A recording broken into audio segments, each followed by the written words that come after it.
Okay, let's move on to Chargers at Dolphins. Donnie, another wonderful opportunity to cap the Miami Dolphins. What a bunch of bumps. Chargers opening up at minus 16.5. They're still there. There's actually been a 7-cent move towards the Dolphins at Pinnacle. If you want 16.5 right now, you get plus 102. You get a plus line at Pinnacle. Bookmakers already moved to 16, as has Heritage. You wager, bet 365. This total's opened up at 44.5, and it has stayed there. The Chargers have not looked good, and Rosen is now questionable for the Fish.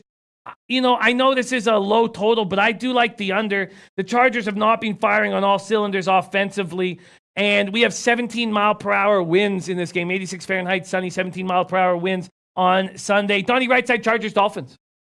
Yeah, keep in mind, though, when you're taking a look at Miami, not the true open-air stadium. We were there, Jimmy. Got that little canopy up there, so the wind doesn't really affect it all that much on the field. But if there is rainy conditions, there is a hole in the ceiling, so we'll do that. But I like the way the Miami Dolphins now look. They stink. Straight up, they stink. And over the course of, it seems like 4 quarters, they just can't hang in there. But they hung in with the New England Patriots, Jimmy, in the first half. What was it, 13-0 at the half? They actually didn't get the cover in the Patriot game. I believe that closed at like 12 or 12.5. But look at last week going on the road against Dallas, 10-6. And they actually had the ball first and goal inside the 10-yard line and ended up fumbling the football away. But it was still a 10-6 game at the half. Looking at this coming in with the first half line this weekend, Jimmy, 9.5 the Miami Dolphins are getting at home. I think they'll come out and play hard, which they have been doing over the past first halves outside of that completely blowout loss against the Baltimore Ravens. I like that look, but they deserved the cover last week. They were getting 20.5, 21, whatever they were getting last week, and then they let it slip because when you have a team that's not productive and doesn't have a lot of talent, you slowly get bled throughout the football game and a late cover by the Dallas Cowboys.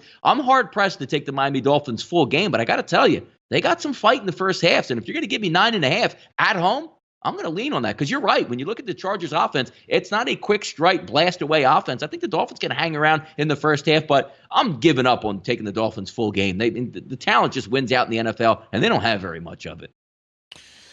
Very interesting spot. Thomas says Chargers should be 3-0. They keep beating themselves, but I'm not laying 16.5 with an inconsistent team. Robert Weimer says Miami's getting better, but take the Chargers. They will score 30. Miami lucky to get. And also, Robert Weimer thinking that total in the Giants-Redskins game will get to 50. Okay, I'll wait. I will wait and keep an eye. And as soon as I get a sniff that's coming back down, I'll make a move. Brody, my guy Brody says Dolphins plus 16.5 is the sharp play here, Jimmy. I asked him if he's already on it. He said, yes, I really feel like the line's going to go closer to 15 by kickoff. I think you're quite likely right in that situation. Yeah. Macaroo says maybe the only game to take the Fins all season. Lots of travel for he says SD, but for the Chargers. And they play the Broncos the following week.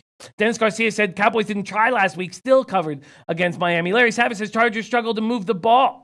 Says, yep, Chargers ain't beating anyone by 16. What do you think of this total, Donnie RightSide? It's at 44 right now, 44.5, excuse me, but it has dropped to 44 at a couple books. You know what? I like it. And I didn't even look at it to start the week, but now taking more and just talking just simple concepts about the game. The Chargers aren't going to go up and down the field, I wouldn't think, because they're going to play a little bit closer to Vesta's team. They can't gun it out because when you take a look at the Miami offense, doesn't matter who they put at quarterback, they can barely move the football and score. Like if the Dolphins show up with 14 points, like hallelujah, that team really played well this week. And we're, 45, 46 in that range. No way, man. Give me the under. I do. I like the under.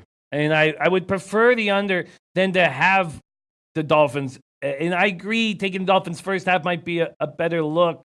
But I think the under is in play. And I'm going to put an extra couple asterisks to it. Larry Savage has a 28-14 Chargers win, which would give me the under. 44.5 isn't nice. Devin Rivera liking Chargers first half.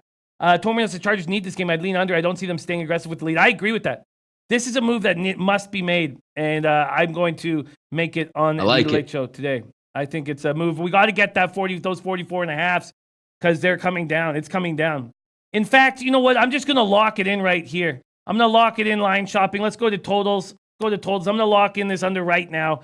Locking in the Miami Chargers under. I'm getting 44.5 at minus 114. That's at Pinnacle. There's a 115 at Bookmaker, 117 at Bet Online. I'm getting 44.5 at minus 44.5 and minus 114. I'm locked in, my first play of the week. Okay,